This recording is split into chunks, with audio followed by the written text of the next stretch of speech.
বাড়িতে বেকার ছেলে হয়ে গাইস একদম বসে আছি বাড়িতে কয়দিন ধরে, তোমরা ব্লগে দেখছো। তো দেখা যাক, আজকে সকালে তো জাস্ট টিকটকে ঘুম থেকে উঠলাম।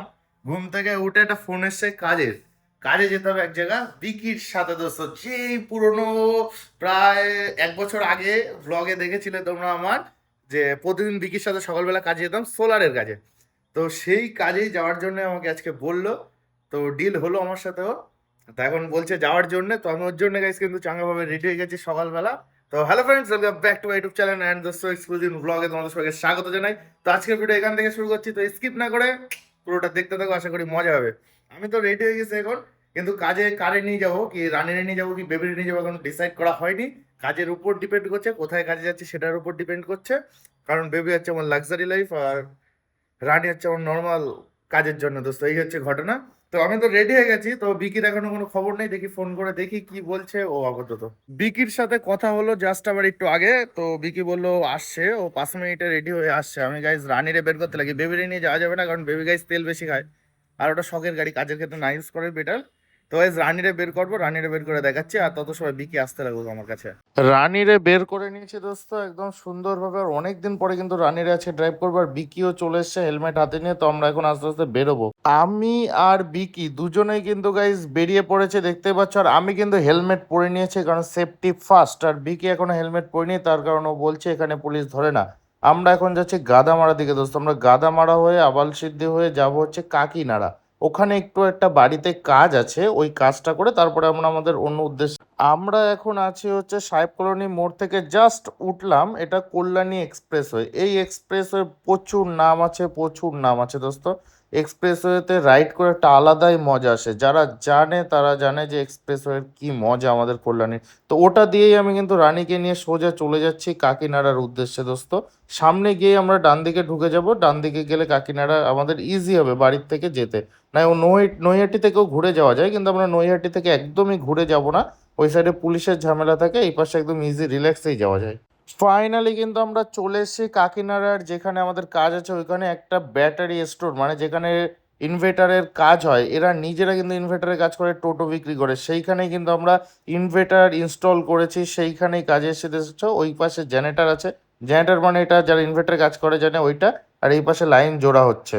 এখানে আমাদের কাজ বেশি সময়ের একদমই ছিল না, জাস্ট অল্প একটু কাজ ছিল, সেটা আমার কমপ্লিট করা হয়ে গেছে। তো বিকি এখন ওইখানে একটু টেপ টেপ মারছে, ওটা হয়ে গেলেই কিন্তু আমাদের এখানের কাজ কমপ্লিট হয়ে যাবে, আমরা এখান থেকে বেরোবো তারপরে। এখানে তো আমাদের কাজ কমপ্লিট হয়ে গেছে দোস্ত, আমরা এখন এখান থেকে বেরোবো, তাই দুজনে গাড়িতে উঠে আছি। এখান থেকে বেরোবো মানে জাস্ট আমরা ওখান থেকে বেরিয়ে সামনে একটা দোকানে আসলাম, এখানে একটু চাটা খেলাম, খেয়ে গাইস গাড়িতে বসে আছি। ও এই দেখো অবস্থা। তো আমরা এখন এখান থেকে বেরিয়ে যাব কোথায়, এ ভাই কোথায় যাবো? বড় বাজারে যাবো দোস্ত। হাওড়ার কাছে তো নাকি? হাওড়ার কাছে দোস্ত যে বড় বাজার আছে ওখানে যাব আমি আর ও এখন। আর ওয়েদার এখন কিন্তু চাঙ্গা ওয়েদার। চলো আমি কল্যাণী রোডে উঠি, কল্যাণী রোডে উঠে আমি তোমাদের তারপরে দেখাচ্ছি ওয়েদারটা কেমন চলছে। এদিকে বৃষ্টি আসবে আসবে ভাব। গাড়িতে গাইস তেল নেই কিন্তু গাইস, একদম তেলের গাড়ি নিচে লেবে গেছে। ওর জন্য আমরা এখানে একটা পাম্পে দাঁড়ালাম এখন, ইন্ডিয়ান অয়েলের পাম্পে গাইস। আর ওয়েদারটাও দেখতে পাচ্ছ, এটা কল্যাণী রোডে। জাস্ট আমরা 9টা থেকে বেরিয়ে, 9টা না সরি সরি, নৈহাটি থেকে বেরিয়ে কল্যাণী রোডে আসলাম।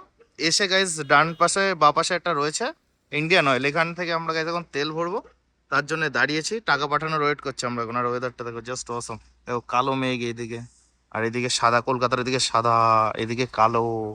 আমরা একদমই লেট না করে কিন্তু গাড়িতে তেল ভরে নিয়েছি, আর তেল কিন্তু 370 টাকার ভরেছি, প্লাস এটা হাওয়াটাও চেক করে নিলাম আমরা, কারণ অনেক দূরে যাব তো।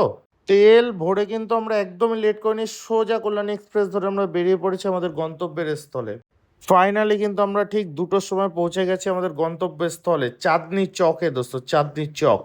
আমরা যার জন্য আইছিলাম তো এটা নেওয়া হয়ে গেছে, কিন্তু এটা বাক্সটা একদম তো চাঙ্গাভাবে প্যাক করে নিয়ে আসছে। এর ভিতরে কি আছে ভাই? এসিডিবি, ডিসিডিবি, এমসিবি, গোষ্ঠীর পিন্ডি কি আছে আমি নিজেও যাই না। তো যাই হোক, এখন আমরা আছি চাঁদনি চকে, এখন এটা নেওয়া হয়ে গেছে। আমরা এখন এখান থেকে বেরোবো। এখন বেরোয় কোথায় যাবো? এজরা। এজরা বলে কোন একটা জায়গা আছে দোস্ত, আমার জানি এজরা মার্কেট, সেইখানে আমরা এখন যাব। আমরা চলে এসেছি পাশের ওই বাজারে, এসেই কিন্তু রানীকে সাইড করে দিয়েছি এখন। যে বাক্সটা দেখলে আমরা ওখান থেকে নিয়ে আসলাম, সেই বাক্সটা এখন খোলা হয়েছে। এই দেখো বাক্সের ভিতরে কত কি আছে, প্লাস এই তার আছে, তারটা এক্সট্রা কিনে নিয়ে এসছে ওরা। এইগুলো সব এখন নিয়ে যাওয়া হবে। তো কি করে নিয়ে যাওয়া হচ্ছে শুধু সেটা দেখো দোস্ত। এই ক্ল্যাম ক্ল্যাম কিন্তু তার ক্ল্যাম সব গাড়ির এই কোনায় বাঁধা হয়েছে, এইভাবে নিয়ে যাবো। আমরা কিন্তু ওখান থেকে বেরিয়ে পড়েছি দোস্ত একদমই লেট না করে, আর এখন ঘড়িতে বাজে 5টা, মানে বুঝতে পারছি এত লেট হয়ে গেছে আমাদের বেরোতে, তাও ওয়েদারটা কত সুন্দর। তো কলকাতায় এতদিন পরে রাইড করছি, মনটা পুরো জুড়িয়ে যাচ্ছে তো, আর রাস্তাটাও জাস্ট অসম, পাহাড়ি এলাকার মতো রাস্তা। এখন নিচে নামছি আবার সামনে গিয়ে উচড়ে, জাস্ট মনের আশাটা পূরণ হয়ে গেল কলকাতায় বাইক নিয়ে ঘোরার। কলকাতা সিটি অফ জয় থেকে আমাদের বেরোতে বেরোতে কিন্তু অন্ধকার হয়ে যায়, তো অন্ধকার হয়ে যাওয়া সত্ত্বেও কল্যাণী এক্সপ্রেস আমরা ধরে নিই, আর কল্যাণী এক্সপ্রেসে যে লাইটিং দেওয়া আছে, অন্ধকারের কোনো ফিল আসে না, জাস্ট মজা নিতে নিতে গাড়ি টানতে টানতে আমরা বাড়ির উদ্দেশ্যে যাচ্ছি। ফাইনালি কিন্তু চলে এসেছি বাড়ি। বাড়ি মানে হচ্ছে বিকিদের বাড়ি, আর এগুলো সব এখন, তখন দেখলে সব এগুলো বাদাবাদি চলছে, বেঁধে রেডি করা হয়েছে, আর এখন সব খোলা লাভান হচ্ছে আস্তে আস্তে আস্তে আস্তে, রিল্যাক্স, অত তাড়াহুড়ো করার কোনো বিষয় নেই। এখন হচ্ছে বিকেদের বাড়িতে আছে, এগুলো বিকেদের বাড়িতেই সব রাখা হবে, কালকে সকালে এগুলো আবার নিয়ে কাজে যাওয়া হবে। তো কালকের ব্লগে তোমরা দেখতে পারবে এগুলোর কাজ হচ্ছে কোথায়। ফাইনালি গাইস আমি আমার বাড়িতে চলে এসেছি, আর এখন ঘড়িতে বাজে কটা জানো? 8:30 থেকে 9:45 দোস্ত। আর আমি গেছিলাম সেই সকাল 9টা 9:30 সময়, আর এখন 9:30, মানে পুরো 12 ঘন্টা হয়ে গেছে আমি গাইস বাড়ির থেকে বাইরে ছিলাম। আর রানীরা গাইস আজকে রাইড করেছি প্রায় 200 কিলোমিটার, 190+, 200 রাউন্ড ফিগারে ধরলাম। রানীরা 200 কিলোমিটার রাইড করেছে, এরকম অবস্থা দোস্ত। গাড়ির কন্ডিশন একদমই ভালো নয়, গাড়ি একটু সার্ভিস করতে দিতে হবে, গাড়িতে অনেক সমস্যা। কারণ 200 কিলোমিটার রাইড করার পর অ্যাকচুয়ালি সব ডিটেলসে বুঝে গেছি গাড়ির কি কি সমস্যা হচ্ছে। ওগুলো সব আমি যেদিন ফ্রি থাকবো সেদিন একটা ব্লগ আসবে, যেটা আমি রানীরা পুরো ঠিক করছি দোস্ত। তো এখন আমি বাড়িতে চলে এসেছি, স্নান খাওয়া দাওয়া কিচ্ছু করিনি, তোমরা জানো সকাল থেকে কিচ্ছু খাওয়া না, জাস্ট কিচ্ছু খাওয়া না দোস্ত, এরকম অবস্থা। জলও খাইনি, একদম পুরো বেকার অবস্থা। এখন চান টান করবো, চান করে ফ্রেশ হবো, কিন্তু খাবো না এখন। আর এখন 8:30 9টা বাজে, একবারে রাত্রেই ডিনার করবো, যা রান্না আছে পরে দেখা যাবে দোস্ত। তো আজকের ভিডিও গাইজ এই অবধি রাখছি, শরীর একদম টায়ার্ড, এখন ঘুমাবো বিন্দাস, ফ্রেশ হয়ে আসি, চান টান করে আসি আগে, তারপর দেখা হচ্ছে নেক্সট ব্লগে গাইজ কালকে মর্নিংয়ে। যে জিনিসপত্রগুলো নিয়ে আসলাম সেগুলো সব কালকে কাজে লাগবে, যেটা আমি ব্লগে বললাম। কলকাতায় গেছিলাম অ্যাকচুয়ালি জিনিসপত্র আনার জন্য, একদম টায়ার্ড হয়ে গেছে দোস্ত। তো love you guys, tata, good night.